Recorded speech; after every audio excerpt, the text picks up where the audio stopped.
just clicked on the start broadcast. This Hangout is now live. Sweet. Hello. And let me go to my events. Let me go over to my. Why don't you tell us what you're doing? No. Right. Make it mysterious. Let me go over to my YouTube channel. Make sure everything's working okay now. Yeah, I didn't get the, Live now. I didn't get the notification. Notification. Did anybody else? I got a notification. So. Yeah, good. Good, because I don't have anything left to do. I thought I did it right. You are fine. All right, now let me go over to my what the fuck I gotta do? I gotta open up my other thing to get the there goes my explicit rating. You can edit that out. We haven't even really started yet, so don't start in with me about me cursing yet. You know I don't. I'm trying to be Mr. Don't Curse, but I'm trying to get the I need to get the chat thing up. Here it is, the top chat thing. I want to get this thing over. Just stop picking damn you guys, man. Yes, embrace the dark side. Hell, man. Gosh, this is so fun. Holy cow. You're gonna turn me into a B1 biker over here. I'm gonna have to start, Oh, it's always my fault. As soon as somebody starts cussing, No. I'm telling you, man. There's 4-letter words I don't even know about that you're teaching me over here. I feel like I'm in cuss land or cuss school whenever I hang out with you.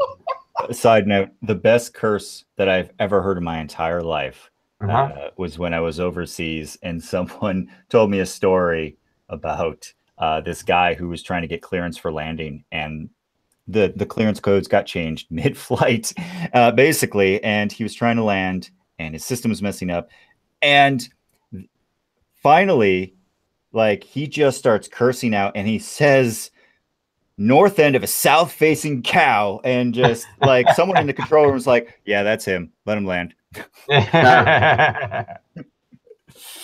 North end of a south-facing cow. Put that in your little toolbox for. There you go. Make them think about it for a second. All right, look at that. There we go. We got a. Oh, the cuss jar. Nice. So what? Now SCS is going live. All right. Well, you know what? It's okay. You know those. If that's what happens, that's what happens. Everyone's going to be here, so I feel sorry for them, because I mean we're all going to be hanging out here. Right? I'm saying, I mean, like, Can't compete with this scheduling. Hey, folks, we're going to get started in just a minute. Officially started, so that so Jordan has a logical break that he can cut out all our pre-cussing. That's so right. We can turn it into a show. Bad I was thinking timing. this is going to be a difficult live stream to put on the podcast, because we're going to be like, and then look at this, and then the podcast is going to be like, what are you talking about? So we have to use our words, people. Very descriptive. Paint a picture, a word picture. It is. Robert, I feel like you'll have no problem with that. I'm very good with adjectives. Yes. Short ones, 4-letter ones. Yeah. Oh, man, that's awesome. For everyone watching, go ahead and smash that like button. Oh, yes. man, I got to smash it myself. Yeah. I haven't even smashed it yet. That's right. I have to smash my own button. Sometimes I smash my button alone, like with some candles and some wine and some nice music. I'll smash my button. A self-smash, as it were. Yeah, I'm a button smasher. I'm just in a mood, dude. I'm sorry. I haven't been doing anything YouTube-y at all lately because I haven't had any time. I've just been I'm gonna whine about my time some more. Okay, wait, how do I smash my like button? Can I? Oh, wait, there we go. Okay, I think I like myself. All right, there we go. I like myself on camera. Yeah, I like different myself stream. That's a whole nother show. Okay, yeah, you're gonna Jordan. You're gonna have to just yeah. Private, X-rated. Yeah, go ahead. All right. Yeah, I know. Yeah. Biker 1 is the only one that has a lower third. I know, no front brakes, because they turned the darn toolbox off, but he found a loophole. Mr. Techno Nerdy freaking Geek Squad. I actually wrote it on the front of my camera. Yeah, there you go. All right. Yeah. I told everyone I was going to hold a Post-it in front of me, but I don't. Well, that's a bill. All right. Well, you did put it on your window, Robert. That's right. So, it's the next logical conclusion. Yes. Chris, not enough mountain biking. We're freaking. A lot of us are stuck inside because of the weather. It's crazy. Yeah. Oh, it's been bummer. Oh man. All right, folks. Hey, let's officially start this. Welcome to the Off Camber Live Show. Thank you so much for tuning in and hanging out with us. show has been put together by a bunch of really hardworking guys that are on YouTube. We all got together and we put together this fun show. If you haven't been on it before, you're going to really enjoy this one. Tonight we're going to be doing a show and tell type of thing. We're just going to be talking about different things that we like. And we've got some cool people on the show tonight that are going to do that kind of thing. We're going to talk about cool gadgets and stuff that we like to keep with us that we think that you might like.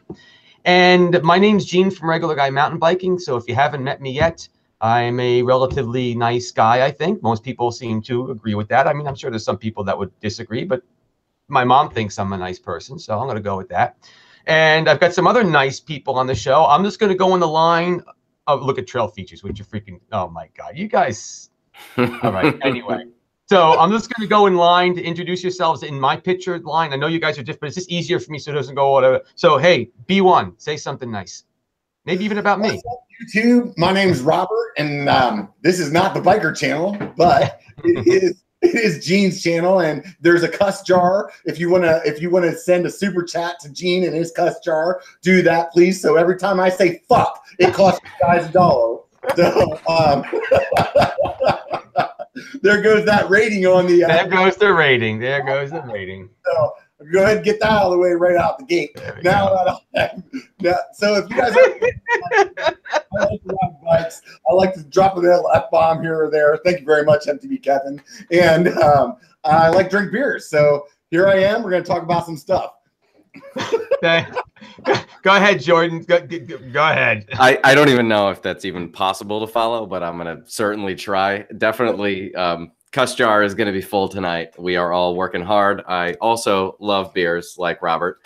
And yeah, we're going to talk about some cool stuff. And thanks for coming along. I mean, I know you have many live stream options tonight. So the fact that you are here is fucking awesome. So let's do this. Yeah. We're just embracing it tonight, aren't we? Lean into it. All right. I guess that leaves me, doesn't it, Gene? All right. Hey, everyone. My name is Joseph, also known as Trail Features. Basically, what I do is I make my mountain bike experience as miserable as possible by hauling 30 pounds of camera gear to give you guys cinematic quality videos to enjoy and comment on. And at the end of the day, I enjoy it, so I hope you fucking do too. There we go. I managed to get a little curse in there. No, it just didn't have the same flavor though. But there we go.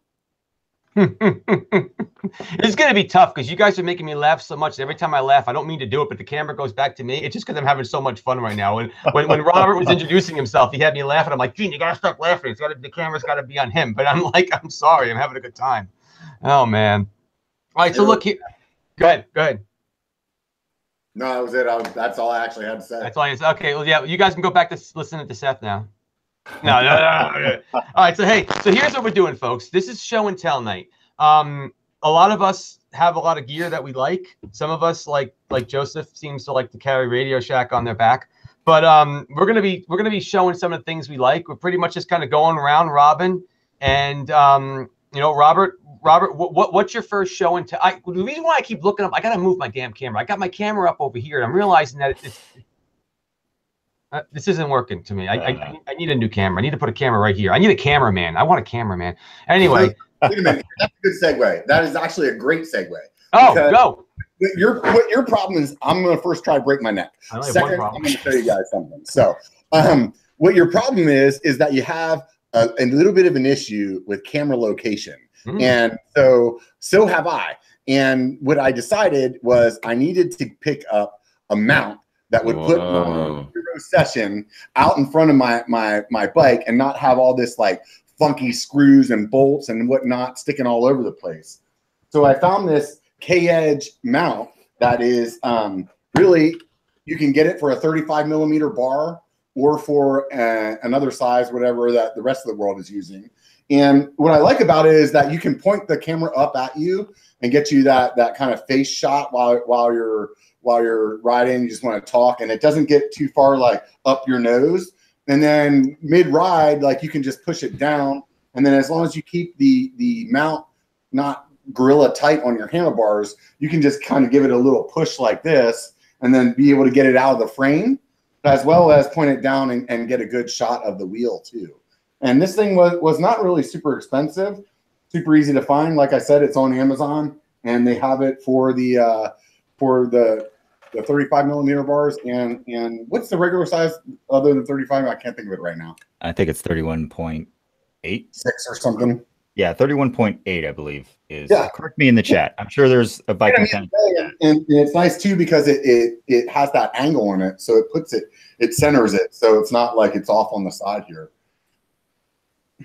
I love it. Live Free and Shred calls it the Impaler. Is that what do you say about that, Robert? Have you had that thing shoved in your guts? There's not really any way that it would be impaling because this is like going straight out from my bar. So if I'm impaling somebody, I have to run right at them at full bore. As Jordan would say, you have to lean into it for it to actually get a piece of you. But yeah, no, I've really enjoyed using it, to tell you the truth, and you guys will start to see some of the shots in some of my newer videos. I like how you can move it around. That's how. So Mike Likes Bikes is on. Mike Likes Trails is on the what the freak is this thing? The I'm sure chat Mike thing. likes too. And yeah, he likes lots of things. He likes a lot of things. Drones. Yeah, but some of those things we can't talk about because it's. I know. Push the button. But he's the one who told me about one of these SP gadget things that I've been using. And Robert, it's a lot like what you do. You can change the position, so you have to keep taking your freaking camera out all the time. So I love that idea. And then I'm assuming, Robert, you have your camera set to auto flip, right? So that it automatically will right side up if you took the camera and put it forward. It'll just flip, right? So that's smart. It's a good deal. Very smart. Yeah, no, I totally do that. And then also, I also have a small little tripod that I use with my session as well. That kind of just tag it into this, since that, you know, it's just a really quick little show and tell spot that I'm doing there. But I also have a really small tripod that I use as well with my session, and because it's only like, this thing's like 3 inches, so 6 if you're talking to your old lady, but oh, God. It's really easy to just go ahead and take your session, then stick it in your pocket, and you can ride with it, and it doesn't get too cumbersome to go and get a shot set up later on the trail. I like that. That's actually pretty cool. Yeah. So, Robert, you said you've taken it out a few times. Have you actually watched back the footage? I mean, how does it look? I mean, I know a lot of times when you've got a bike directly mounted to any part of the bike, it sometimes can come out super, super shaky. I'm just wondering, like, if the footage looks like it's coming out pretty good, or if it looks like, you know. I mean, there is some stabilization with the session. This is the session 5. So the new session. Yeah, so it has some decent stabilization to it. For the most part, whenever I'm using it, it's just for like really kind of short clips. Yep. Or if it's usually if I'm flipping it up and doing a shot of me talking, I usually only do that like while I'm climbing. So typically the handlebars are pretty straight. You know, it's not anything that's like kind of crazy going on or anything like that. So the shot seems all right. I mean, it still is, you know, from the handlebars up. So it's not the most like flattering one. I mean, you could get a better shot if you used one of those goofy looking like you dads hanging off your helmet. But I mean, who wants to ride around with that? So this way, I like it. So I've been using a little bit of this type of camera angle, and I will say that you got to sprinkle it in. You know, you don't want to use that as your main angle, but man, is it cool? Like, you know, you're about to go over a feature and your eyes get wide. Isn't it so cool to like be able to pop, you know, snap to your face, and you're like, oh, and then you go back to the actual like point of view. It just adds some immersion to like the ride, just breaks up the monotony. Because I know that there's some people out there that everyone loves watching trail videos, but there's only so much you can watch. Well, and even with the tripod, when I was talking to you guys about that, I mean, because it was like right in my pocket, it's super easy to pull out. I used to do a lot of, I would just pull it out, hit the button, and then while I'm climbing, just hold that out there and get that point of view shot like that. And yeah, it would be a little shaky, but exactly like what Joseph was saying, it would at least give you a little bit of a different perspective. So when I'm just climbing and kind of just chopping it up for 1 or 2 sentences of me chopping it up, I can hold it like that and then put it back. There's actually some pretty good clips of me like just about bailing because I'm not paying attention to what I'm doing. And and also riding with one hand, sometimes rocks come out of nowhere weird. Yeah, well, you know what? I mean, you riding. Our videos are trying to be like between 5, maybe 10 minutes the most, right? That's all really. That's a lot of time. 10 minutes is a lot. 5 minutes is more realistic. 5 minutes of straight POV gets kind of boring. You need to. Definitely. You need to chop it up, dude. And I think that's what I'm seeing a lot of. So that's pretty cool. All right, so let's see. We got 10 minutes is a long video. I don't think I have one under 10. Yeah, well, you're a superstar. People love to watch you, man. I mean, they'll sit there all day, man. They love you. It must be the cuss jar. It must be the cuss jar. All right, Jordan, what do you got, man? What's one of your little gadgety freaking things that you love that you want to enrich our lives?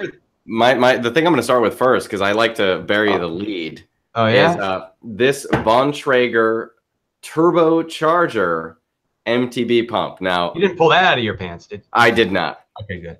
Unless that might get me somewhere. No, this thing.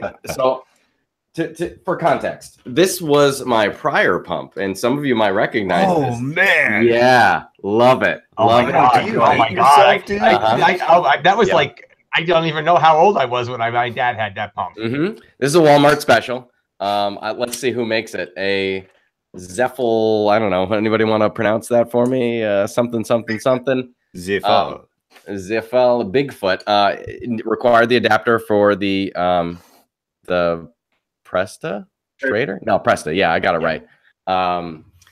This thing sucked, right? Every time I had to inflate my tire, it was a miserable experience. Not to mention, like, if you ever wanted to go. This is the best live stream. I'm having so much fun on this The live show. chat is terrible. I'm sorry, podcasters. 50 people on this show. We've got Alex doing a show, Seth doing a show, and we've got 50 freaking amazing people hanging out with us laughing tonight. So I'm having a blast. You know what they don't have? They don't have a pump this size. No one has a pump as big as you. No one has a pump this size. So here, like the big thing I love about this, nice wide base. You can step on this to pump up. Huge gauge, so you know, and huge gauge up here. Nothing I hate more than a gauge all the way down here. My face is up here. I don't want a gauge all the way down here. And of course, it's got all the normal accoutrements. It's got the you know, you don't have to switch it for Presto Schrader and all that good stuff. And the last thing, it's a high volume pump. So nice. I have a fat bike, so that means if I need to pump up, you know, 10 pounds of pressure in a huge tire, this thing makes that so much easier. And I could actually get I have 3 or 4 times actually gone tubeless with this pump, because a lot of times you kind of need an air compressor or something to really get all that air volume in there, but this thing will actually do the job. So, oh, and it's also got the little bleed valve right there. Dude, so I can only imagine you trying to seat a tubeless tire with that freaking pump, just stomping the crap and cussing like crazy. Yeah. No, I've tried with the foot pump. It was not my finest hour. I've seated one with a regular pump, like where he just, not like the foot pump. Yeah. But like I've seated one with a regular floor pump like that. And you know what? I think there's a lot of value in saying having a good floor pump. There's a lot of guys that they'll go out and buy, you know, the trail pump, and then because they have that, they won't buy a good floor pump. And for years I was that guy. And it wasn't until, you know, that's one of those spends that I'm too cheap to spend on myself. But my lady bought me one of those floor pumps like that, and it's like changed my life. You know, when I take it, you know, to the trail and stuff like that, I can get my pressures right before I ride, and then just leave it in the truck. So I think that was definitely a good. Now you need to have a good. All joking aside, you need to really have a good floor pump. I've been half and half, and this will kind of go when I get around to one of my gadgets over here. That has a gauge on it, Jordan. How accurate? Have you considered going with a digital one? I've seen some digital ones on there, or do you even care about the gauge? It's just a reference point, and you gauge it with something else. It's mostly a reference point, right? I know for sure it's not 100% accurate, you know, because we have, like, a bunch of my guys have a nice analog pump or gauge that I've been able to put onto my tires. But I know for my tires, when I get it to my pumps 20 or 25, I know that's about where I want it to be, right? Gotcha. So I feel like after you own a pump for 3-4 weeks, you hone in exactly where your tires want to be relative to your pump's air pressure, and you're good to go, you know. So that in that way I can tell people too, if they take it, it's like, you know, usually I put about this much in my tires, and you're good to go. So I'm not so anal about the actual it being accurate. I don't care. I want it to be relatively accurate, and I want it to be consistent. And I feel like this is pretty good. Go ahead, Rob. Yeah, that if any pump says 30 psi, I'm fine with that. Yeah. If you ever move to plus size tires, good luck with that, Robert, because I will tell you right now, after you buy a plus size tire, the very next purchase should be a good tire gauge. Yep. Which I will talk about later on when I get to mine. I was gonna say. Well, at this rate, we got to fire through them. Yeah. So speaking of air pressure, hey now, let's move up from your fork to, or let's move up from your tires to the fork. Had a little bit too much pre-show beer. Yeah, that's $1 to the cuss jar, right? Yeah. Fork and ick. Anyways, so for those of you who have never tuned your fork, it is something that you should definitely look into doing because it is very rewarding to be able to get the fork to perform the way you want it. Whether it is a very basic fork or a high-end fork, it's worth the time and effort. Now, if you have an air fork, odds are you have spacers. Everyone knows and loves these, although there may or may not be a better way, and it really depends on your application. So a while back, I upgraded my RockShox to the MRP ramp controller. Now, what this thing essentially does is at the bottom here, it has a very small hole. And for the people that are watching or listening to this as a podcast after the fact, this is basically about a 2.5-inch long cylinder that replaces your volume spacers. What it does is it has a very small hole at the bottom of it. And what that is a little two-way valve. But this dial on the top, it lets you adjust within 16 degrees of control how fast and how much air can get in there. So it essentially allows you to tune how progressive your fork is. Now, this definitely isn't for everyone. I'm not going to say this is the end-all be-all upgrade that you should run out and buy it. However, if you've been trying to tune your tokens and you just wish there was something in between, the ramp controller is worth a look. It's usually about $100 to $120, depending if you can find it on sale. But with tokens, usually you put in tokens as the big step up, and then you dial it in with air. Whereas the ramp controller is kind of the opposite. You put in the pressure until you get it about where you want it, and then you dial it in with the little dial on the top there.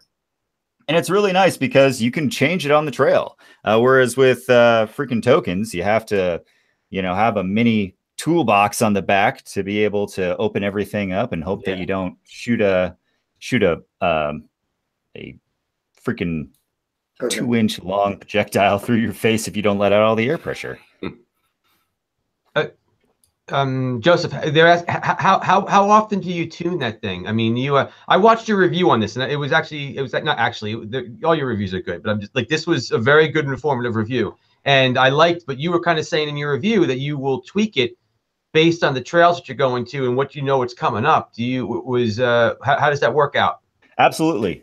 So if I'm riding flow, I want this thing to be pretty darn progressive because I don't want my fork to dive. So I'll basically crank it all the way up. And it is impressive how stiff the fork will get, especially if you have the air pressure pretty high to begin with. And so it does help. And then if you need a little bit of extra, you can just, turn on the, oh my gosh, I'm blanking, a little bit too much beer. You can turn on your just blame it on pressure. Having to look back at my fork, like, how do I read that really small text? Anyways, you can just lock out your fork just a little bit if you have a higher end one. But do I touch it a lot? No, but I will say that when I do come up on a trail that I know I'm going to want it a little bit more plush or a little bit more progressive, I do dial in it a lot. Like, especially if I'm at a jump park and I'm trying to practice, I crank that thing up so that way I don't bottom out when I, overshoot a jump or mess up and, land front heavy. So nice. like I said, definitely not for everyone, but man, if it's something that interests you and you've kind of found that your fork is just either a little too soft or a little bit too progressive, the ramp controller could be it. Yeah, well, you know what? I mean, the reason why I like it is I haven't really gotten too into this yet, and I need to spend more time with it. But I have one of those ShockWiz devices, and the reason why I like the MRP is because sometimes the ShockWiz will recommend an extra token or remove a token. And like you said, you're in the middle of the woods. You're not just going to start taking your shock apart and taking and putting in and out tokens, but then how do you tune it according to what the ShockWiz says to try to fine tune your suspension? And one of the things I definitely do is when I know I'm going down a roller and it's going to go, you know, when you're nailing like that, I always crank up the fork so I don't bottom out as much. So I'll definitely be looking into getting, that's on the list when I have this bike coming in. That's just going into it from the beginning. Yeah. And actually, so Ryan brought up a good point. With the Fox 36, not only does it allow you to adjust the progressiveness, but they actually have a mod to allow a negative air chamber adjustment. So you can really dial in the Fox 36. So that's worth mentioning. Nice. Well, it's also worth mentioning as well as if you buy the MRP shock, the fork, that actually comes as part of the fork as well. Yep. Cool. Well, I am going to step up and change my order a little bit because I think I need to. I need to talk about my little Toe Peak digital gauge. So the reason why I got this is really because of the Plus tires. Once you start getting into the bigger tires, like especially the fat bike, a pound or two makes a freaking world of difference. Plus, I was riding with the Cush cores, and I was able to go down with a lot less air in my tire because of the Cush core protecting everything. So it was a pain in the butt to try to tune it with the pump because it wasn't accurate. I mean, I went and tuned it with the gauge on the pump. Like that's what I was asking you, Jordan, because I would go by the number on the little gauge. And then I went with this thing and I'm like, oh my God, I got like 23 pounds inside that tire. And for me, that's a lot. That's a lot, you know? And yeah, Twitchy Nick's got this pump. Dude, everyone's got this gauge, rather. I couldn't believe it. Yeah. I mean, I'm going to do a review on it just because I got one and I'm going to do a review on it. But honestly, so, okay, let me go through the features real quick. If you don't know what this thing is, it's a digital gauge. You can go, it has a little lever on top that is straight or prester. So that's cool. It also twists really easy. So when you put it on the tire, you know, on the valve, you can kind of see it really nice. It's got like Jordan, like the pump, it's got the little bleeder on it over here. And it's got, you know, a couple little digital gadgets over here. But it's nice because it'll hold the pressure number on here, so it's easy to see. And it is really accurate. And it's simple to use. And like I said, it's really simple to go from prester to straighter. So for my fat bike, I'm running one, and for my other bikes, I'm running something else, and that comes in really handy. So my wife actually got me this for Christmas, and it was an awesome gift, and I really like this thing. The only tough part is it's like, you know, how much more stuff do I want to carry in my bag? I'd like to actually keep this thing with me. It's really awesome, and I was gonna, Twitchy, thank you so much for it. I was gonna ask you guys this question. He says you can use this thing on shocks too. Have any of you guys, so obviously he does, has any of you guys on the chat, or you guys that are like you guys, like does anyone use this thing for their shock or their fork? I mean, it'll go to 200, I think it's 200 PSI. It'll definitely work for the fork because my fork has less than the shock. I would be worried with that I would lose some pressure by checking it with that. Yeah, I mean, so on the shock, on the other hand, is also on a shock, like the way the top of that is, a lot of the shocks, those valves are inside of the fork a little bit and stuff like that. I don't think you could get it on there. Whereas like my shock pump, it has a separate valve, so I can twist it onto the valve itself and then twist another locking ring to actually let the pressure in or let the pressure out before I answer it. Yeah, and I mean, most shock pumps, and I actually have one kicking around right here. If I can reach it, hold on. Almost got it. There we go. Yeah, I mean, whenever you buy a fork, or sometimes they'll come with bikes, but usually it might be an extra purchase. But if you go into your local bike shop and like ask them if they have any used ones kicking around, you might be able to buy it on the cheap. But basically, these things are actually pretty darn accurate. And like Biker was saying, if you try to use some sort of extra tool to test it, you're going to bleed off a lot of air because it's very high pressure, but very small volume. So even just a little, that's like 5 or 10 pounds right there. So you definitely want to, be careful. And I would always recommend using a shock pump. They're pretty accurate. Yeah, I want to go and get the there's a digital one out by Rock Shock. They've got a digital one, but I'm half and half on that one too, because I was asking people about that and they were kind of like, because I'm finding that you really need to start. We get all this fancy technology, but if you just go with manufacturer settings, it's kind of like, well, you could do so much more. That's why the MRP dial, I mean, you can do and get so much more out of your tires, out of your front and rear suspension by fine tuning it in. On the other hand, they are so damn good that you can kind of just go and run whatever you want and you'll probably be okay-ish, but you can get a lot out of them if you try to tune them right, man, Definitely. No, you should really spend time learning how your suspension works. It pays off so much. And it's great, because it teaches you more about your bike, and that means there's more stuff you can do at home. Oh, that's cool.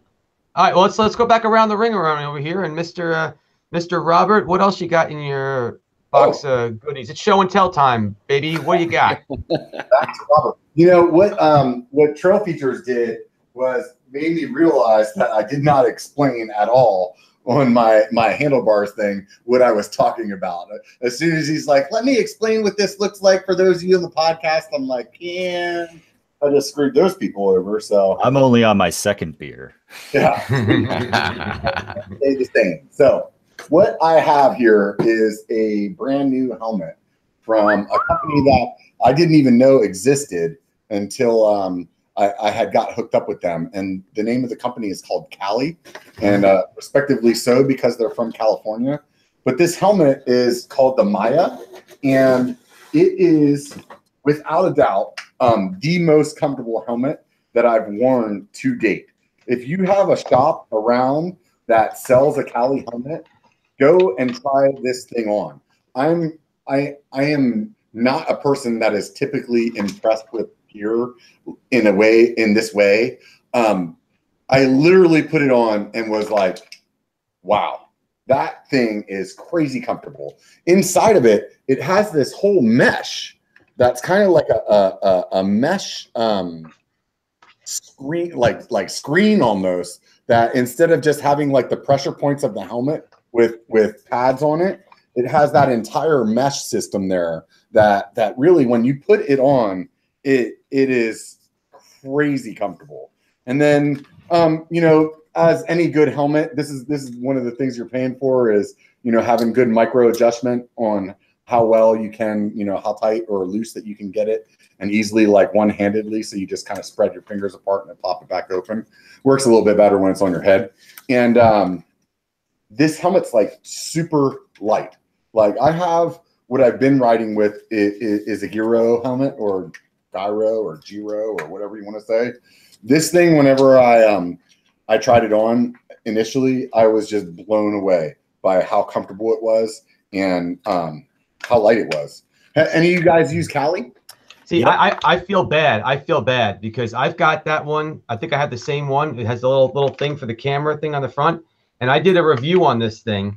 And one of the things I said was I wasn't too sure about how good the protection was. And literally just maybe 2 or 3 days ago, I got called out by one of the distributors that sell this thing. And they're like, nice review, but you should really review a little bit more on the protection of this thing. And I don't know if I might follow up with those guys and do something on it, because he's like, they're actually pretty good protection. So when I saw that you were doing this, Robert, in the list, I was kind of glad because I like the camera. I mean, the helmet, I just didn't give it the best of reviews because I thought it was maybe half and half on the inside. But now I'm looking more and maybe I should have done a little bit more of a review, which I'm really glad I got called out on that, because as part of our job is to be good on this stuff and be accurate. I don't have a camera mount that you have on yours, so it's actually like a separate mount on there. No, it comes with it. It's right part of the shade, Yeah. So for the viewers at home, basically on some of the Calis, the bill, the little sunshade, there's some kind of rails on the top that you can put on attachment for flashlights, GoPros, and other things. And it usually comes with a little grab bag of different attachments, but it's on different models. Like I exclusively use Cali. I really like them. Although my last one is a size too big. I think the next time I'm going to have to size down. So let me talk about this just a little bit. I actually did an interview with the company when I went down there. I like to support small companies because I feel like there's a lot of really good products that smaller companies have that get overshadowed. And I want to tell you that Cali's not necessarily a small company. I mean, they're definitely very, very well known. Just I didn't know them. But the owner, like the guy that started the company, he came in and met with me and like we had a conversation. Like the guy, they have a system that's a little bit different than MIPS that they invented, and it's kind of using like this tubular system to kind of do the similar things that MIPS does. And he said, even while I was talking to him, he's like, I've had other helmet companies come and like want to talk to me about my technology. He's like, I will tell all of them every trade secret that I have, because at the end of the day, I really want you guys to be safe. And I was really, really impressed with his integrity because of that. And the other thing that Cali has that is like freaking awesome is that you buy a helmet from them and you break it, you can call them up and they will replace your helmet for free. They have a crash replacement for free that they do. And they're a stand-up company. And they're also stand-up in the manner of, I was able to talk to them ahead of time and get you guys a discount. What? So, oh boy. Wow. If you go to their website, Cali, and Cali B1KER 15. So for 15% off, you can do that. So that's now I got to contact them again, man. I got it. Now I feel bad. Now I feel bad. Oh boy, I got to do a better job. Good. I'm glad you're doing this, man. I will throw out there, I guess I'm the only non-Cali guy, and I've never tried Cali, but I kind of understand the experience that Robert was talking about, because I just recently, one of our local bike stores was doing a clear out sale, and I put a Troy Lee Designs helmet on for the first time, and I normally wouldn't even reach for Troy Lee just because it's a little too flashy for me. But I am not exaggerating when I say it's probably one of the most comfortable things I've put on my head. It was absolutely phenomenal. It was MIP certified, and it was half off. And I was like, hell yeah, sold. Because normally it would have been ridiculously expensive. But yeah, you can go to REI and anywhere else and buy a kind of a crappy helmet. But if you actually get a halfway decent helmet, it really does make a difference, just in terms of comfort, let alone safety, right? Hands down, like there's two things that you're paying for on a good helmet. A, your safety. Like you can get a Bell certification or ANSI or whatever. Like basically that certification is basically them just dropping a bunch of weight down on a helmet and seeing how much weight it can take before it cracks. And the way that they engineer their helmets, Cali and any of the big companies like that, like they're engineering it for a lot of other protection. So like that ANSI standard, that was like the thing to do, or those like certifications from back when I was a kid. Those certifications kind of don't mean much at all anymore. But so the two things that you're paying for is a helmet that is going to protect your head and that is comfortable, that has like good airflow to it and is light. If you go to a Walmart and you can pick up a $20 helmet that says it's certified and this and that and the other, and it will be heavy as hell. It will be like, it will drain on you. And in that there's no airflow. Like you will be just friggin' sweating your balls off inside of that thing. Wow. Definitely. Well, on the sweaty balls note, Jordan. Hey, what else do you put on your head? Yeah, I don't have anything I put on my head, but I do. I do have something I put on my back, and this is my pack. So this is my everyday pack, which some people would say, wow, I'm insane for riding with this every day. This is an Evoc FR Enduro 16 liter. So it's friggin' massive. As you can see, it's got some fresh mud from today's ride in the snow. You say 16? 16, yeah, 16 liter. Yeah, it's a big boy. That's like basically kill 3 camels or carry that bag. To give us some perspective, I walk around with a drone, a DSLR, a tripod, and all my riding gear, and that's about the same size. So that's a serious backpack. But it's a serious pack. So the reason why I ride it, especially this time of year, mostly is for the space. So not only do I have a ton of space in here, which usually is filled with camera gear, but the kicker is this front pouch where I can, as I'm shedding layers, because again, winter, gotta wear layers. This is where I can put the layers. Because prior to this, I was running this teeny tiny little Camelback Lobo, and if you've got layers, there is a very, very small pouch here where you can put like one thing. And then after that, you're SOL. Plus, not to mention, you know, I think Joseph's going to talk about first aid kits in a little bit, not to steal your thunder, but you can't really put a hell of a lot in this teeny tiny little pouch. So we did a trip to Moab last two years ago, actually, in October. And, you know, to do the whole enchilada, I wanted to make sure I could carry extra water. And this was the deal. So I'm also bearing the lead a little bit on this one because the main reason why I love this so much, as opposed to other packs, is this super thick waistband. This is what carries all of the weight. So I can put as much weight in here as I want to, and this waistband will carry it. So it's. I can imagine. Because I just looked it up. 16 liters is 35 pounds. Well, that's if I'm filling it to the brim, right? I mean, I normally do not pack it to the brim, but. I don't know. This thing is damn heavy. Wait, is liters the size of the volume of the bag, correct, or is that how much water you can put in it? It's the volume of the bag. It's the amount of things you can fill. It'll expand up to 16 liters.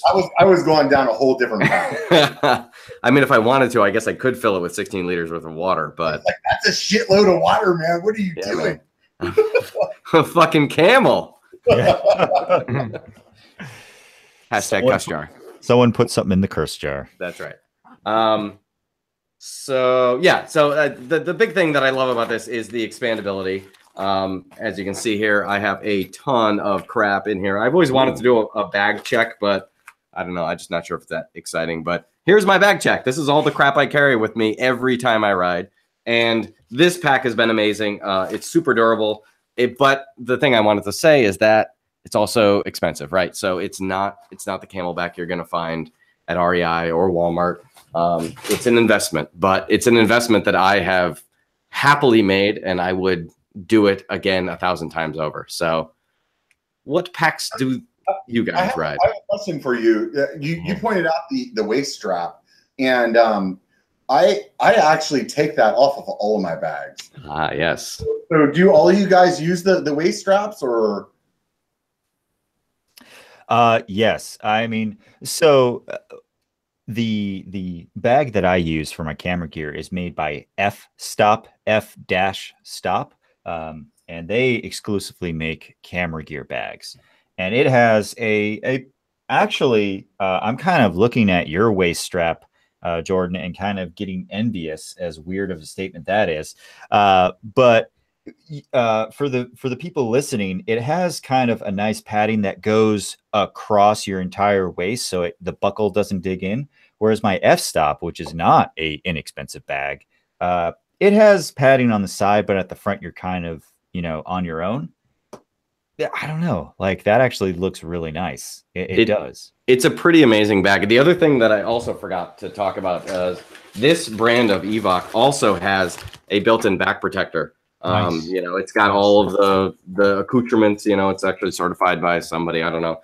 But I mean, if you're doing any serious riding, and you're not riding with a back protector, I don't know. I mean, I think you're crazy, because I have on more than one occasion fallen backwards, and this thing has saved my ass. So It's just part of my pack, you know, and it's not too hot. Again, I rode it in Moab, in Utah. I ride it all the time, all summer long. It doesn't cook me that bad. So it's a fantastic item. It's probably one of the best pieces of gear I own. I think a lot of the bags like that, I noticed that has, similar to my Camelback, has like really big kind of like squishy padding off the back that has a screen kind of like mesh over it. So it really does a good job of letting the heat dissipate and then still leave ventilation for, exactly. So that whenever the, you know, the air can get under there and really keeps it from feeling overly hot. Right. That what you said about the back protection is one of the reasons that I almost like, even if I'm going on like a silly ride, I always put my Camelback on, because that is some sort of protection that, you know, at the end of the day, dude, your spine is like, you should be protecting that as much as you're protecting your head, because I mean, you're right. You can very, very easily end up freaking quadriplegic, you know? Yeah. The wrong rock poking into the wrong place is not a good deal, dude. Not at all. To Jordan, as you were saying, you know, it's expensive, yes, but I'll tell you what, I buy a lot of nice things, but I scrutinize what I buy, and as Robert and many of you know, I will send it back the instant I find a deal breaker. With backpacks, it's worth the money because it will be a backpack that will last you multiple years. I got my girlfriend to go to REI and pick up a good backpack because she works as a children's psychologist, and she has to go from school to school, and she carries all of her stuff, all those massive books in backpacks. And she kept going and getting the $15, $20 special at Walmart, and it would last a season. She went to REI. That thing has made it through 2 years at this point, and it's not showing any signs of failing. I've got a Camelback backpack that is easy 20 years old. And the only reason why I don't use it anymore is I like the waist strap, because I ride a lot of rocky stuff and the thing keeps bouncing up. That's the only reason why I don't use that backpack anymore, because back then they didn't have the waist strap on the mule, and it just keeps going up. It drives me crazy. The mule I ride now has a strap on it, and it just keeps it from bouncing up. But as far as buying a good backpack, Joseph, you couldn't be any more right. You just get a good backpack. You just, or whatever you want to carry your stuff in, because it's not worth getting it cheaper. The zipper freaking breaks and you're out in the middle of the trail and that shit's falling all over the you just don't. It makes no sense. Yeah. I'll tell you without a doubt, when you're as big as me, you don't need the waist strap, because it just stays on there. But outside of that, I completely agree with you. The Camelback that I've had for 10 years. And there's absolutely like, I was looking at it today or yesterday when I was riding, and I'm like, you know, when you first squeeze your bladder in there and you're trying to like zip it up, and you're like, man, the fucking, oops, sorry, cuss jar. Yeah. Just like stretching, you know. Everyone put $1 in the cuss jar. Like a 300-pound hippo trying to get into skinny jeans. You know what I mean? Like, that zipper is just stressed. And I was thinking to myself, man, I'm really surprised that this thing hasn't failed yet. And the only reason that I have that or why I've had it for 10 years and not longer, is the one before that I had, which was the same model. I was like flying down this trail. This is a great story.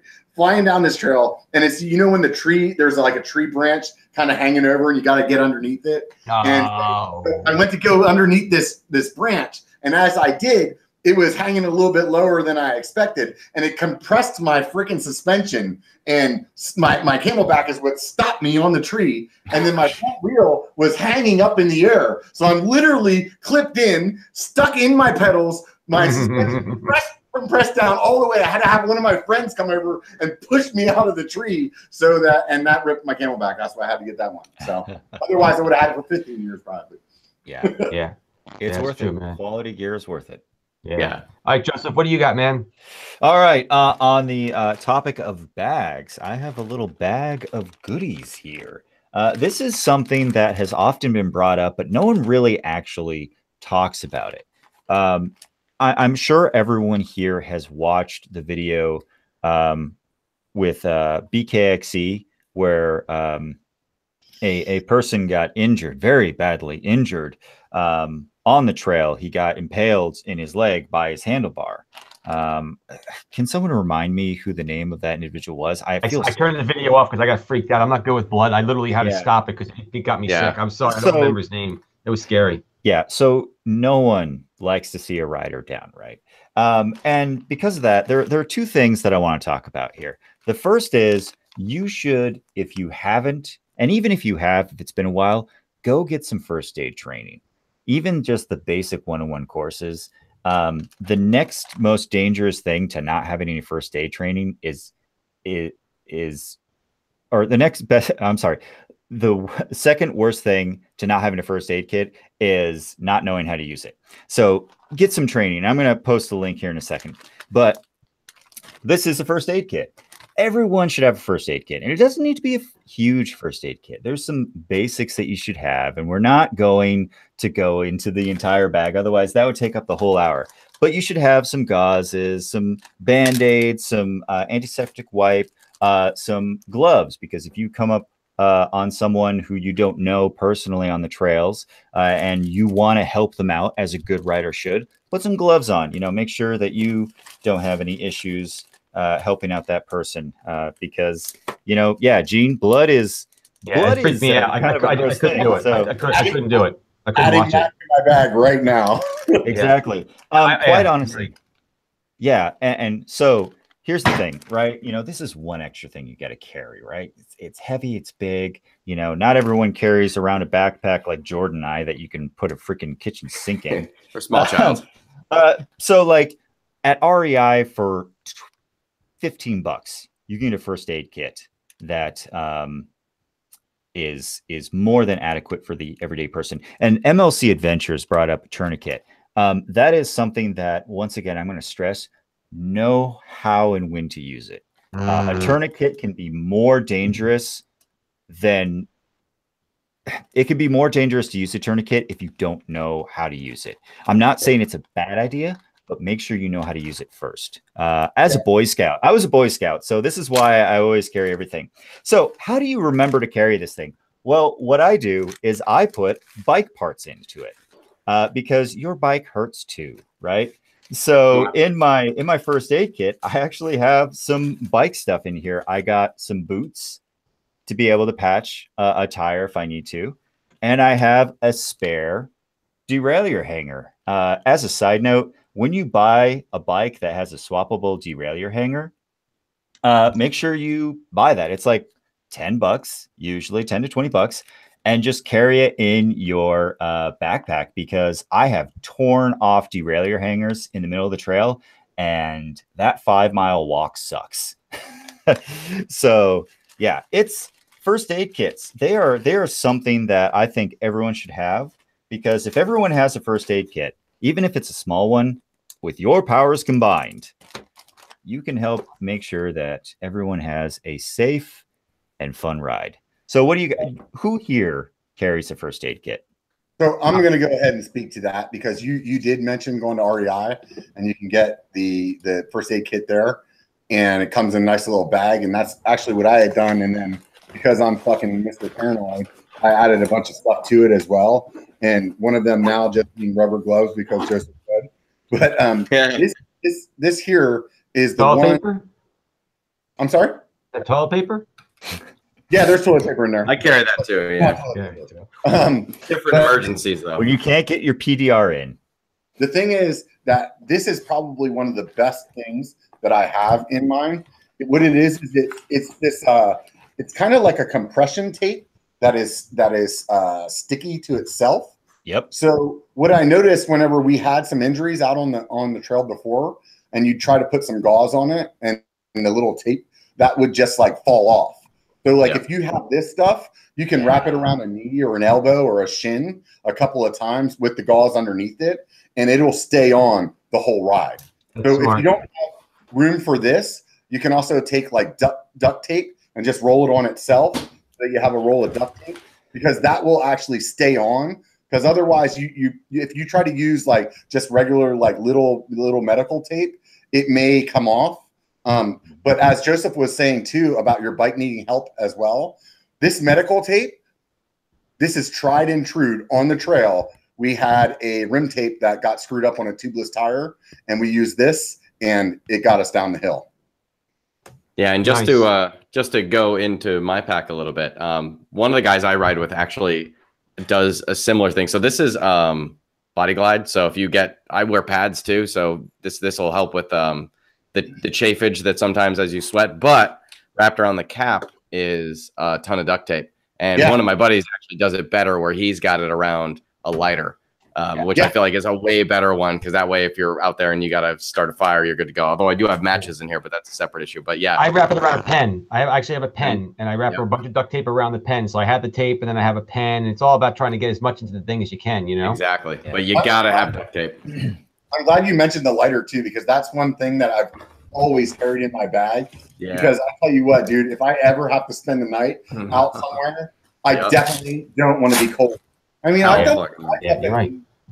where we started at lake level, it's freaking 75 degrees, and up at 10,000 feet, it dips down to 30 degrees. And if you were spending the night, it would be well below that. So like, have a lighter, honestly, or some matches. Or matches, because for two reasons: A, warm, and B, freaking signal fire. Yep. You know? Yeah, or keeping the animals away too. Right? You know? So there's something that I'm going to post in the chat here in just a second. But if you are not an individual who has been through medical training, MLC Adventures apparently is very well versed in medical training, and he's definitely someone that you want in a group ride in case things go sideways. But if you have not, or it's been a while, I always recommend that people go and get some training. And the first question you're going to say is, well, where do I get some medical training? REI across the entire nation offers medical classes ranging from beginner to advanced survival techniques. Like you're in the middle of the tundra and someone broke their leg. Now what? They range from free to a few $100s, but the few $100 ones are like very advanced multi-day courses. The free ones are just for the basic. You gotta scrape leg, you know, you got a really bad shinner and you're bleeding pretty bad. Things that you just need to get to the trailhead to fix. Those classes are actually free, and I would very much recommend people check out the link that I'm going to post and find out if there's any classes nearby. You know, that's a good call. It's a good call.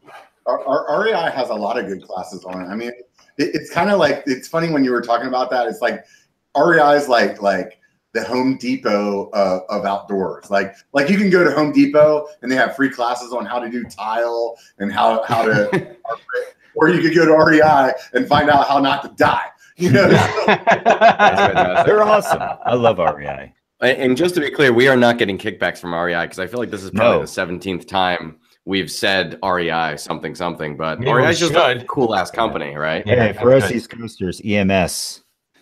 Hey, wait a minute. REI is a co-op, and I'm part of that co-op. So that's true. I am too. And I have the REI credit card too, so I'm getting double points, bitches.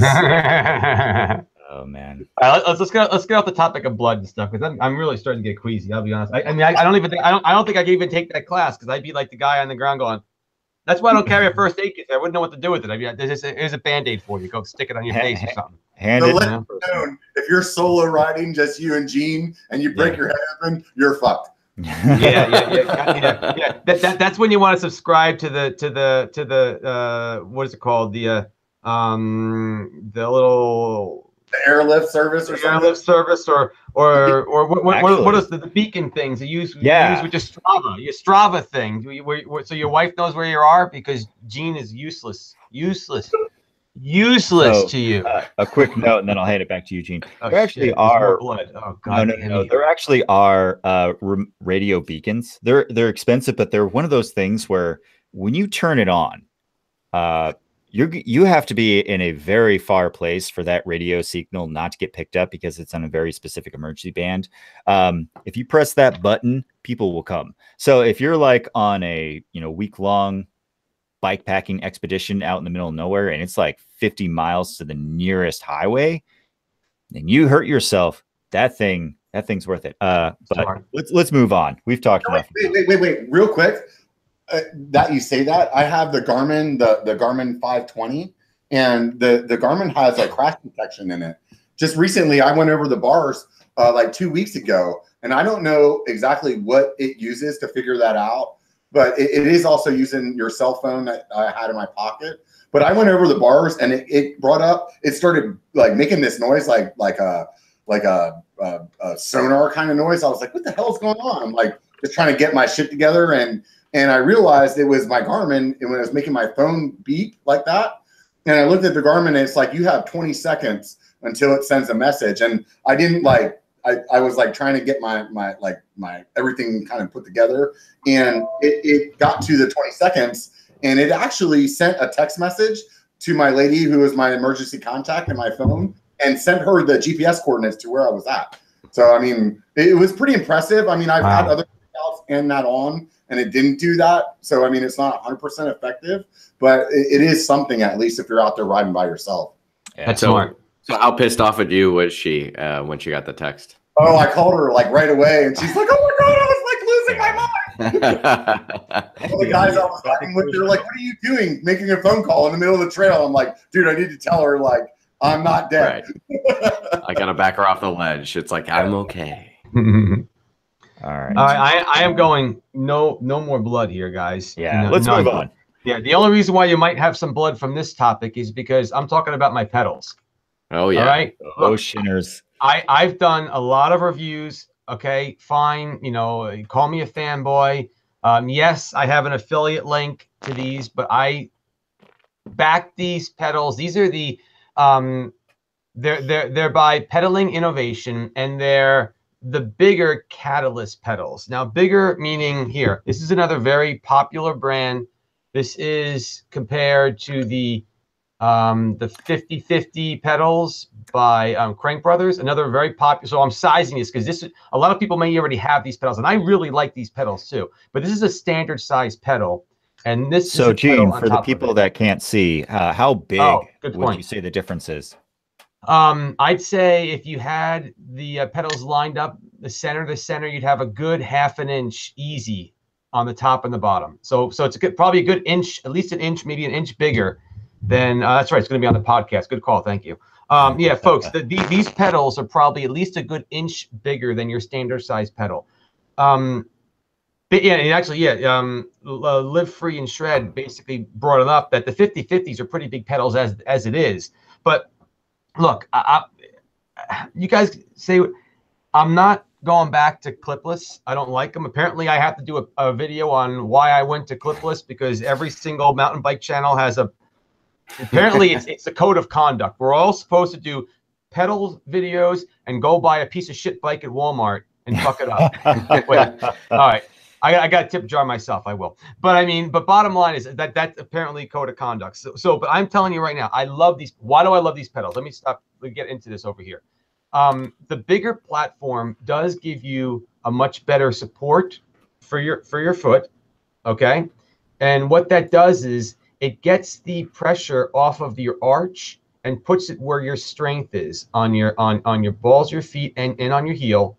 And it comes down flat where the most of your pressure is and your strength is on the pedal. So when you land a jump or in a rock guard and you're all over the place, you are on this thing solid. It's a really nice platform, and everyone like, well, you're gonna get more pedal strikes. These things are like freaking wafer thin. Okay, I've got them next to the 50/50s over here. Let me see if I'll turn them the right way over here. Again, this doesn't help the podcast much, but for folks that are on the podcast, these things are at least an 1/8 of an inch thinner than the 50/50s. So you're not hitting the ground at all anymore with these things. I love these pedals. I freaking love these things. You did a bike chat with the guy that was Mike James. I love the guy. Yeah.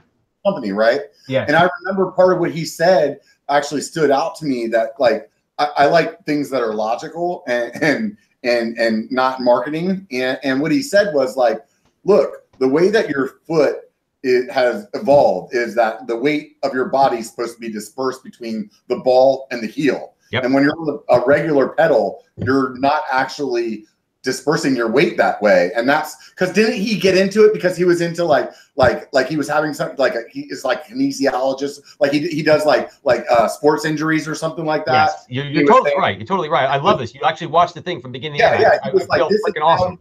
How he came up with this was to get rid of these people with knee pain and stuff like that. And he started looking at the physiology of a human and that if you actually have the right places for your weight to balance out, that stops it. And then he studied it, and it was like a little bit better of a pedaling platform, like power wise as well, right?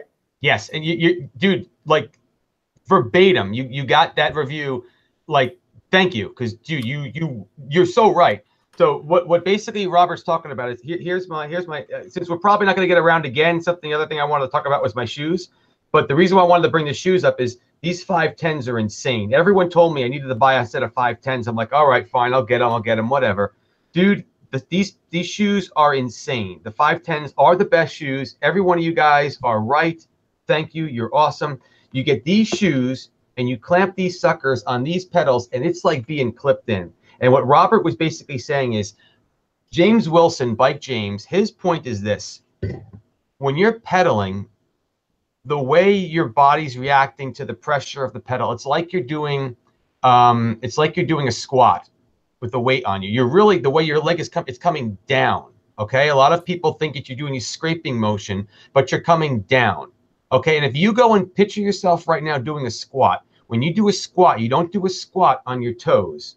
You do a squat flat-footed. That's where the power is. If you do a squat like this, and since you're pushing your pedal down like this, you've got that much more room to flatten it out and put the pressure in the right spot. The guy just didn't go and put this together because he had nothing better to do. I mean, and let me tell you, he's selling them off the freaking shelves because they're right. I love, like, these are, that's it. This is my pedal, and I'll never go back to clipless. Say the name again, Gene, and then also give him my address because I'd like to try them. Yeah, definitely. Yeah, no, I mean this guy. So yeah, it's Pedaling Innovations. I have this all over my website. Yeah, I'm telling you right now. Yes, I have affiliate links. I get paid with every set of these pedals I sell. But you know what? I don't have a problem with it because every single person that clicks that links and buys them, I know you're going to be happy. Look at, I beat the crap out of these things because all I do is wear these things. Doesn't matter where I go. I love these pedals. So and I'll have to do another review on why I went to flats and threw away my clipless because I have to do a video on that. I'll tell you, I had this conversation on the trail the other day, and I would love to try those pedals just for the pure fact of the potential of me not riding clips. Because I'll tell you what, this is exactly what I said yesterday when I was on the trail. The reason that I do not wear flats is because I did my time of bloody shins riding BMX growing up as a kid. We used to have these pedals. I don't know if you guys rode BMX back then. They had these pedals called bear claws, and they basically looked like diamond sheared, like knife on both front and back side of the pedals. And that's what you need to hold into your Vans so that you would have some traction. And when it did slip, it like literally there was a time that I had to pull a pedal out of the front of my leg. Wow. So back in the old downhill days, there were a company called Brooklyn made they were called the meat shredder, the meat whatever they were, and literally you were just like, it was oh my god, it was terrible, dude. And Gene said he didn't want to talk about blood. I know that's what I was just thinking. It's like, we're getting away from blood, please. Yep. All right. So anyway, so let me ask you this, guys. First of all, we got 66 amazing freaking people watching us tonight. MTB Yum Yum just came on. STS is on. Alex is on. Seth is on, and we've got the number just keeps on going up over here. You guys, thank you so much for showing the support. You freaking are awesome, people. I love you guys. You're so freaking cool. We got some cool people in the chat here, and it's a very active chat. I'm actually, I feel bad for the people listening to this after the fact. It's definitely a live conversation tonight. Thank you so much, everyone. I know we're creeping up over the hour. If you guys haven't hit the like button, hit the the like button, please, because that helps us out in the long run. I don't know about you guys, but I have some time still, and I do still want to talk about a couple of different parts. Yeah, I'm good on time too. I'm good. We can make this an extended cut. Yeah, I got no problem with it. Everyone's hanging out anyway. I mean, fine. I got stuff. Well, go for it, buddy. I'll jump on here, and I'm out of beer. Hold on. Joseph has to go get some more beer. Out of beer. It's probably a good thing I'm out of beer. Otherwise, I'm gonna get too rowdy. Go ahead. I'm trying to live stream over here. So I have this thing. Live stream. I have this thing right here, and it's not a bike part. It is a freaking flashlight, and it's called the Big Larry, and the Big Larry could be used for being a flashlight, or it could be used for something else, but we're going to talk about the flashlight version. So this thing, the reason that I wanted to talk about this thing is I was with a buddy of mine, and whenever we're getting done with our rides, sometimes it's late and the sun's going down or it's down. We've got night rides, and the dome light in your truck or on the back of your truck, like getting to your bed, is never bright enough. And this thing is an LED, and it is crazy bright, like insane bright. But the thing that's really cool about it is not only that it will do the strobe light and make you have a seizure, that it has a fucking magnet on it. So you can just stick it like on your tail bit, like your hitch or the side of your truck, or like even whenever I have like the door of the truck open, like I'll up there, so I can just like shine inside of my car. So this thing with the magnet on it has been like one of my favorite lights that I've had, just because of that magnet. Hang on, I got to point out, I noticed that it turned red, which is actually really awesome for the nighttime, because red is actually pretty easy on the eye. So if like you turn it off, you're not instantly blind in the middle of the night. So that's a pretty cool feature. Yeah, no, definitely. When my buddy showed it to me, he actually tried to give me his, and I was like, "There's no way, dude. You need to keep that for yourself." And I'm going to go buy one of my own. So I bought this one here, and it came with that little charging pad that I showed that it was sitting on whenever I first showed you guys. And then it also came with a little little USB cord that you could just throw. If you have USB charger in your vehicle, you could throw it in there. And it also came with like a little brake light too. You can find this on Amazon, but the brake light, in my opinion, is worthless. But the magnetic light is crazy bright, like crazy bright. You're not going to lose, like, you can use that, you do the sweep around your car before you leave to make sure you didn't drop anything. You will not lose anything with that light. So the Big Larry, look up the Big Larry on Amazon. Big Larry. I'm gonna. I could always use a Big Larry in my life. We'll take that with Jordan's big pump. Go ahead, big pump, Jordan. Follow us up with Big Larry. My last one was kind of lame. So we're just to give everyone some context here. We had like 2 solid picks, and then we had like a third, like meh, like this is your leftover. Although I do feel like I love my leftover one because, well, I was gonna take off my shirt, but I'm not because I have headphones on. But this is my favorite MTB product. That is pretty cool. And it's a freaking badass stormtrooper. That is cool. On a bike. Cool. And not to freak you guys out, but I got another one. Check them out.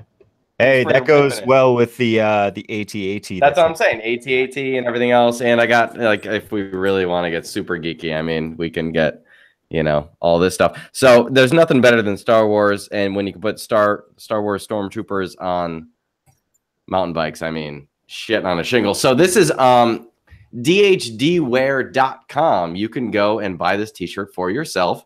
This will not make you a better rider, but it will make your geek cred go up at least 3 or 4 notches. And there you go. For the podcast people out there, it's a stormtrooper on a mountain bike, yes, barreling down the hill, like he is definitely heading straight for Darth Vader's freaking like Enterprise. Yeah. Oh, he's got a BMX one too. Oh yeah, it's sick. I'm sorry, podcasters, I apologize, but yeah, they look badass. Hey, you know what? All it is going to cause the people listening to the podcast wanting to relive these moments by watching. Come to YouTube. That's right, baby. Come on, regular guy mountain bike, subscribe if you're not already, and yes, enjoy the debauchery that has been going on tonight. All right, Mr. Joseph, what do you got going on over there? Yeah, here you go, Jordan. Jordan with your little action figures. Yeah. So I mean, like, you know, mine was kind of whatever too. I mean, I just have this custom built hardtail behind me. It is a 2017 Chromag Roottown BA, currently configured with a RockShox Yari and MRP ramp controller. I built this up live with Biker and BKXE. It was such a fun time. You can go to my channel and watch that if you're curious. Right now it's got 29ers on it, but I also run it as a 27 plus. And this thing is a freaking beast. I mean, no bike is perfect, right? And a lot of people have asked me, like, why did you buy a hardtail? You have a full suspension, carbon fiber Yeti, plus size. I mean, isn't that good enough? And my answer is like, full size, full suspension, blah, blah, blah, blah. All you had to say is, I have a Yeti. Yeah, I have a Yeti. Bro, you got a tribal, bro? Bro, tribal, bro. You got a tribal? Exactly. I freaking love this thing. I'm gonna do a review on it. Everyone keeps asking me about the bike. It is so cool to be able to hop on this thing and just cruise. It's not my all-day bike, and it's not a bike that I take to film with, because, you know, I'm carrying like 25-30 pounds of gear. But this thing, when I just want to go rip it, this thing is awesome. Being on a hardtail is so much fun. Steel is real. Steel is real. Who out there has a hardcore hardtail or rocks a hardtail? Because I think hardtails kind of get a bad rap as the beginner bikes. They're not beginner bikes. They're bikes. Go ride one. My bro Ryan in the chat. If you go to his channel, he rips his hardtail Chromag downhill parks, and he will literally go by dudes, and they're like, "What? Like, I can't believe you're in a hardtail," and he will rip past them. Like the guys in the full downhill bikes will go like 2 inches off the ground. He's like 3 feet in the air on his hardtail Chromag. So. Yeah. No, hardtails are great. I mean, I just finished building up mine. You guys probably saw that thing. I did the how to build a mountain bike and all the different steps in it, and I love mine. I'll use that for like dirt park, dirt jumping, that type of stuff. But I'll be getting one for more cross country type of riding, and we got 732 mountain bike on here. He's got a Cannondale. What the hell is it? I forgot the name of which one he has. Damn, I'm sorry, dude. Put it into the chat. What do you got, man? And Andy, anyway, freaking awesome bike, and he hauls on that freaking. It's hardtails are not going away ever. No way. There's a guy in the chat right now, MTB Crank Addict. I actually rode with him yesterday, and he has a 2005 Santa Cruz Chameleon, and I was chasing him down the trail all day long. And he had that hardtail with its old ass suspension. It was like living up to my channel's motto. It only takes a bike to be a biker. Like he was getting out and being one, dude. It was impressive. Definitely. You know, and that's the thing. Like I've said, and you guys, if you don't follow my channel, I say this all the time. Like, it's not the bike, it's the engine. And I personally have been secretly wanting to get a hardtail and turn it into a single speed for like the last few years. And the idea of having a 27.5 plus single speed hardtail, that when you built that Chromag, dude, it was just like all of my dreams come true. You told me, like, because it's slack too. It's like a 65 or a 66 degree head 65 angle. degree head angle. You yeah, it's wild. it out more if you want. Slack. Yeah, dude, that just sounds like so much fun. And the other thing I wanted to bring up about that bike is that headset that you have on there. Can you talk about that a little bit? Yeah. Okay. So I'm going to try to zoom in without making everyone sick, but I'm also going to try to explain it as best as I can for the people out there in podcast land. So PNW Components, PNW Pacific Northwest, they make a bunch of parts here and dropper posts and a few other things. But what they also do is make this really cool stem called the Range. and the range has kind of a built-in GoPro mount here. Oh, nice. And it's adjustable. It's not as adjustable as Robert's, but the benefit here is that it's always on the bike. It's always ready to go. And that was a killer feature for me because, you know, I have a million things to remember on my checklist for going for a ride to film. And I'm always going to forget one thing. And like I've been saying, I really enjoy getting that extra shot of POV of my face. And this is what kind of spawned it let me get a good shot there. Yeah. And you can adjust the angle up and down by loosening up the stem. So it's not as perfect as Robert's. But like I said, it's always there. And basically, I just have the GoPro Session mount on it. Whoop, there it goes. I have the GoPro Session mount on it all the time, so I can just slap it in there before I take off. And, you know, not everyone out there is content creators, right? But we all like to film our rides. Mounting your bar on mounting your GoPro on the stems is pretty darn stable, and it's the next best thing to having a GoPro because at the very least, it's not going to be bobbing around. Next best thing, gimbal. Gimbal, yeah. Next best thing. So yeah, it's pretty cool.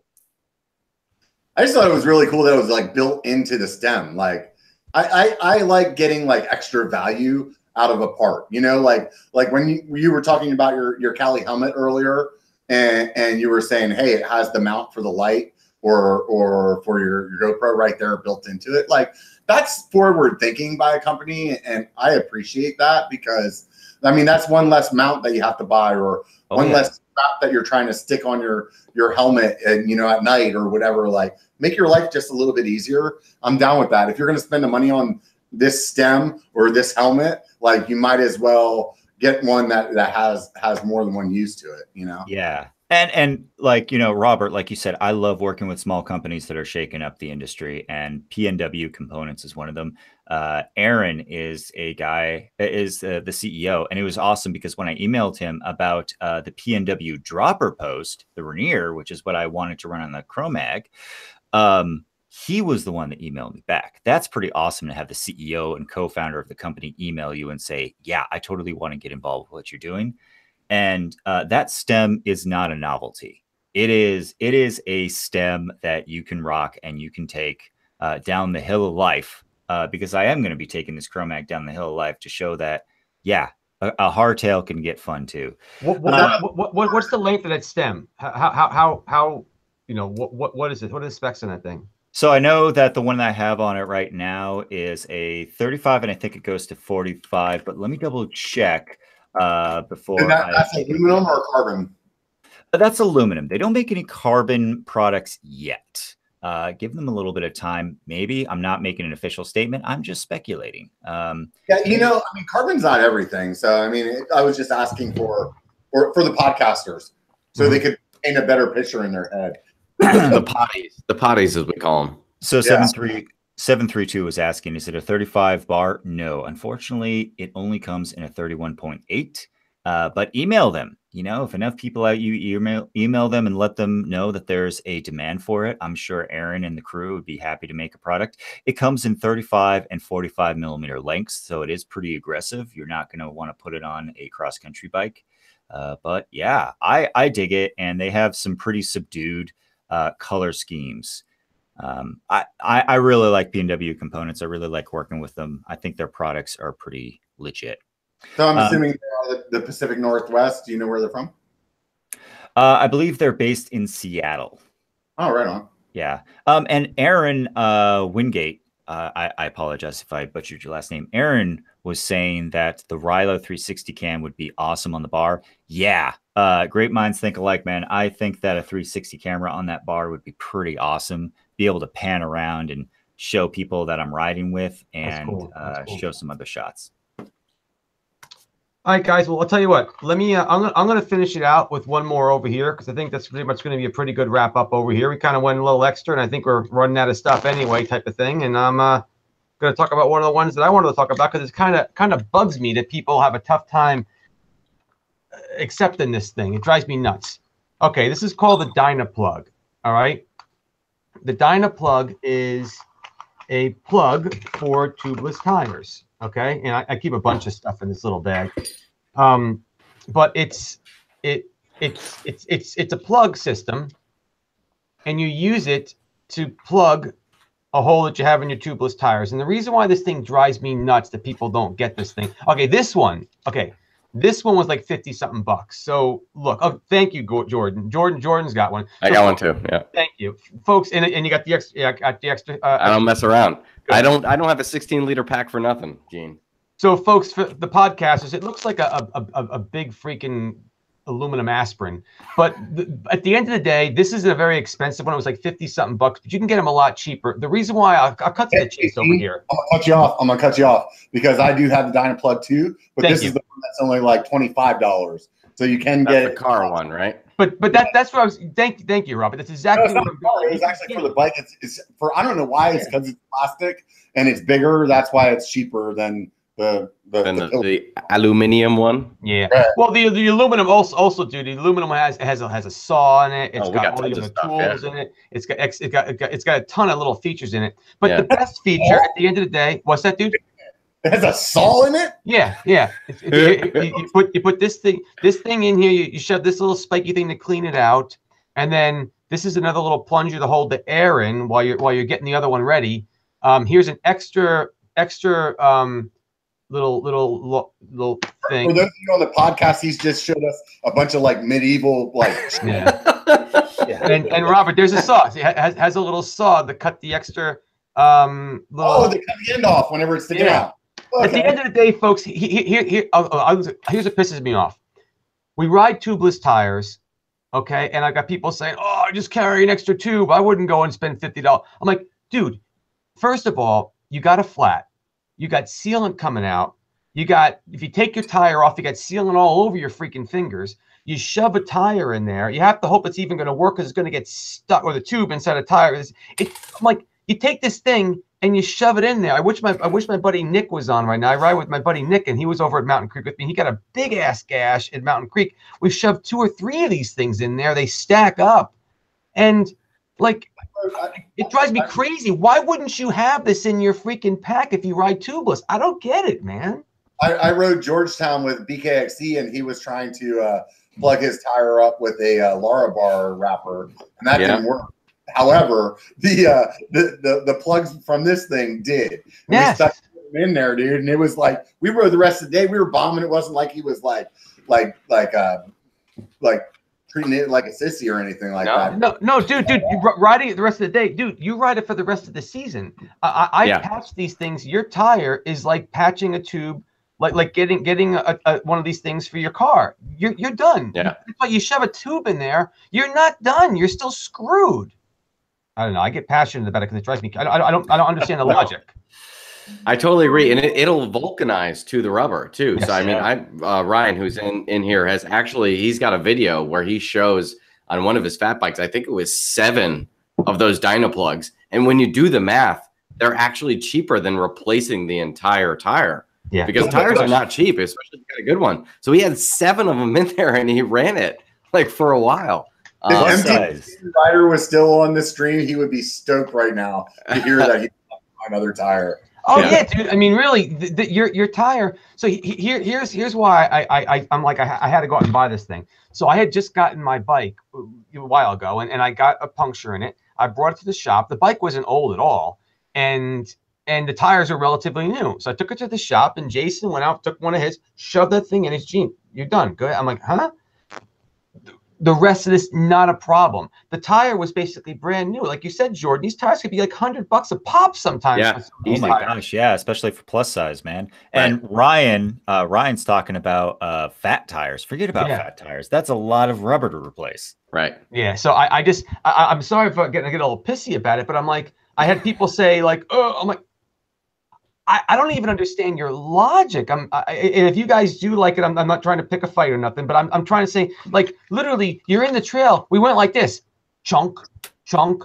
We pumped it up and we left. Like, this is the thing, though, too. Like, this is the thing. Like for a long time, I didn't have one, and I saw some people doing it, and I would hear people talking about, oh, the bacon strips, because that's another version of this. Yep. the bacon strips, and I kept thinking, yeah, whatever. My sealant has always stopped to like a hole. If you go to like Stan's website and you watch like Daily MTB Riders video recently, like you can go over some big nails and stuff like that. The sealant will get it. But the thing that makes that even more priceless is you can have a sidewall slash like what Brian BKXE had on the trail I was with him. And you can put 2 or 3 of these next to each other and it will stop it. Like sealant will not stop a sidewall slash, or it may stop it, but you will only get like another 65 feet until it breaks again, you know? Like this will get you back home and potentially the rest of the season. I literally would have enough I would back this thing enough to easily say, because I've done it. I've done it a number of times. I've had some crappy luck with them. And the thing too about, remember folks, sealant, once you've used sealant for a while in your tire, the first thing it does is it fills in all the gaps in the holes. Once that's done, the only reason why you need sealant in your tire is if you get a puncture. Your sealant isn't technically needed there to keep your tire inflated. It's needed there to fill up all the holes. Once it's done its job, you guys have all seen it, the little white pus marks come out of the sidewall. It's doing its job. Once that's done, the sealant is just there for another hole. So what do? If you get another hole and some of it shoots out, if you plug it with this thing, you're okay. Even if you lost some sealant, you're fine. And I don't know, man. Let's add this, Gene. The other thing for the regular guy, right? So the regular guy, this dude right here, that's lazy as shit, doesn't fill up his sealant every 2 months. Oh, hell no. The only time that I remember to put sealant in my tire is whenever I got a hole and there's no sealant coming out. So that's whenever you're sitting on the side of the trail and you're thinking, oh God, what am I going to do? And if you have one of these in your bag and there's no sealant left in your tire because it's been 8 months since you put it in there and it all dried up, it's going to get you off the trail and you're not going to have to rip the tire off. I don't know about you guys, but some tires on your rim, to get like that bead back on the rim, it's like 2 hours of like punching bait to get that thing back on, you know? Yeah. So this is definitely, I would probably say one of the best things that we've talked about tonight. Yeah. And I feel like, Robert, you are like my spirit animal, because literally every time you say something, I'm like, oh, Jesus, that's exactly like, I can't remember the last time I put stands in my tires, right? It's like, oh, man, I sealed them. I got stands. Okay, I'm good. Yeah. And then bone freaking dry. But to your point, Gene, I definitely, if you hadn't talked about or wanted to talk about the Dyna Plugs, I definitely would have. And I honestly don't understand, like, I know people love the bacon strips, but it seems like bacon strips compared to Dyna Plugs, and maybe I'm going too deep, that seems like there's like some sort of like threading procedure that you have to do something special, that I feel like Dyna Plugs, it's literally like shove it in, pull it out, you're good to go, ride home. But also, pro tip for the kids at home, make sure if you do put Dyna Plugs in and they don't quite seal, because that's happened to me a few times, make sure you pull them out before you put the tube in, because the little spike at the end of the Dyna Plug will totally pop your tire. So that's a pro tip. You can definitely, kick that one back to me, watch my videos, whatever. But there you go. But yeah, I don't know if anyone else ever done the actual bacon strips. I have. As opposed, and I mean, have you used something other than like comparatively to Dyna Plugs where you just shove it in, or?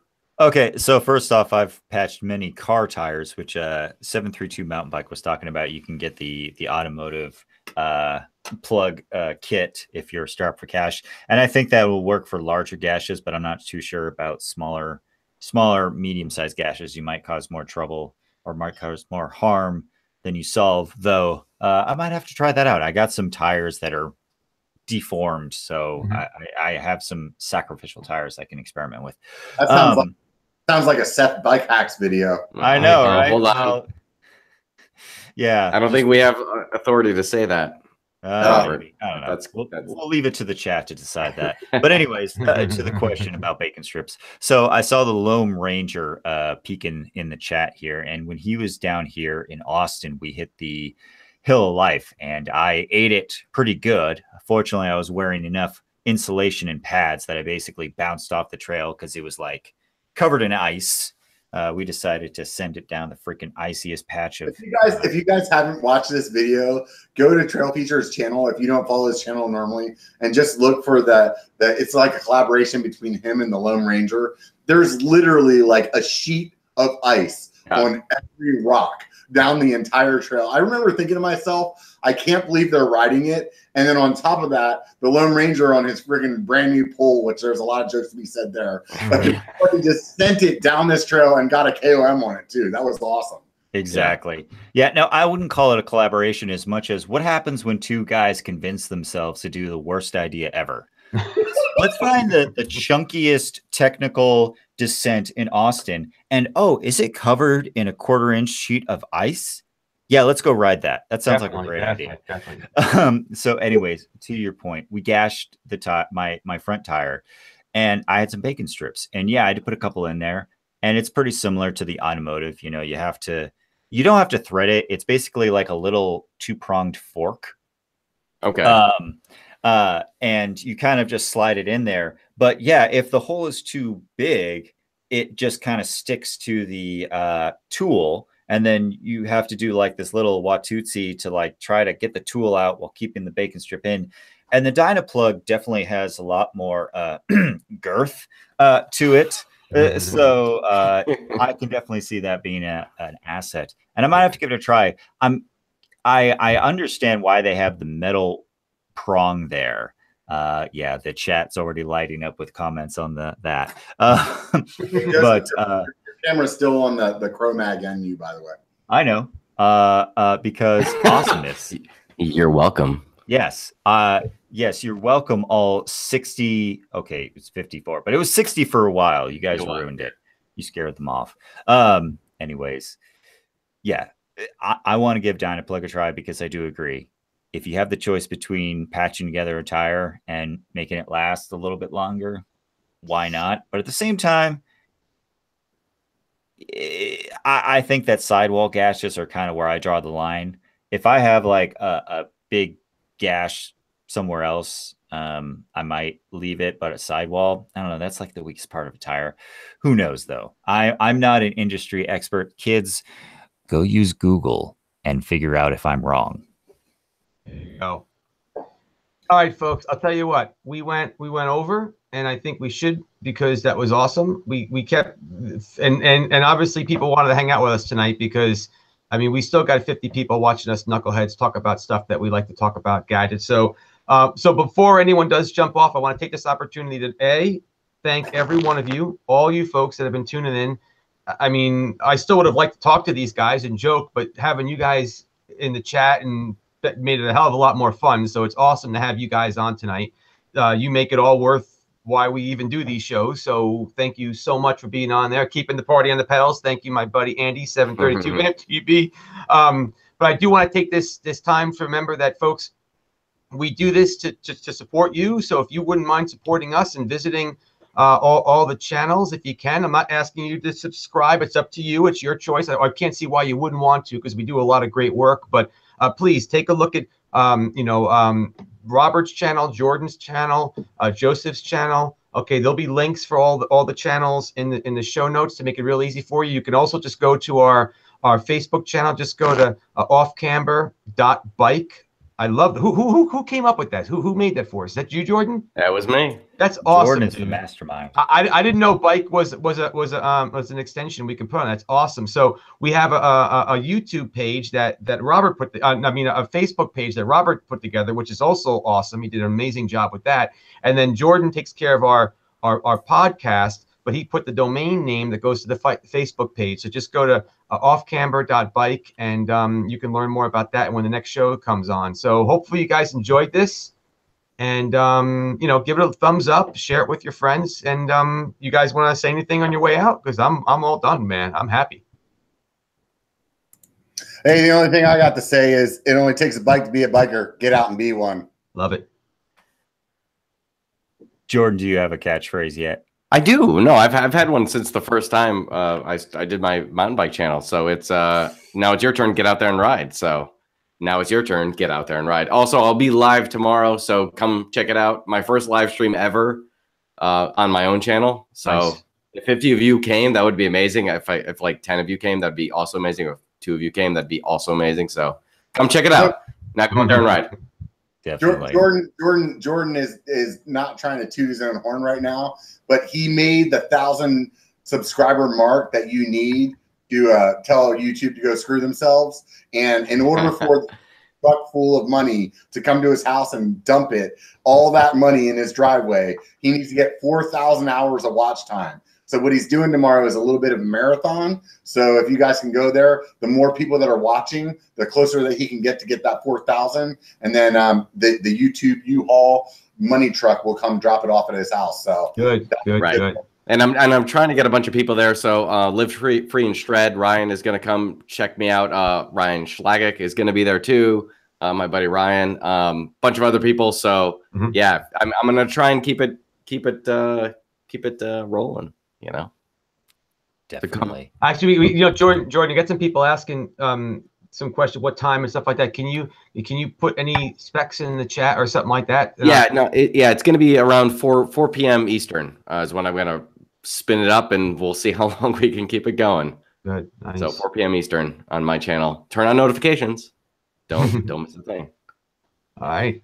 Then that's going to do it for tonight. Joseph, you got anything you got to say goodbye to anybody or anything like that, or wish anyone happy holidays or something? No, happy holidays, but definitely if you are fortunate enough to be living in a spot that currently isn't experiencing rain every 12 to 24 hours, get out there and find your next adventure. Love it. All right, folks. Hey, real quick before we go, a couple people asked. I'm going to put Jordan's channel in the chat, or maybe you, I'm running out of buttons over here. I got more freaking buttons. I got you, Gene. Thank you. I just copied it, but now I lost my freaking window, and I'll have to pay my own curse thing if I have to. All right, wait. Oh, did I find it here? Put it back over here. There we go. Okay, folks. There's Jordan's channel. All right, folks. Hey, thank you so much for tuning in. We'll catch you later on, everybody. Thank you. Catch you later. Good night. Thanks for a great night, guys. Thanks, everybody. Good night.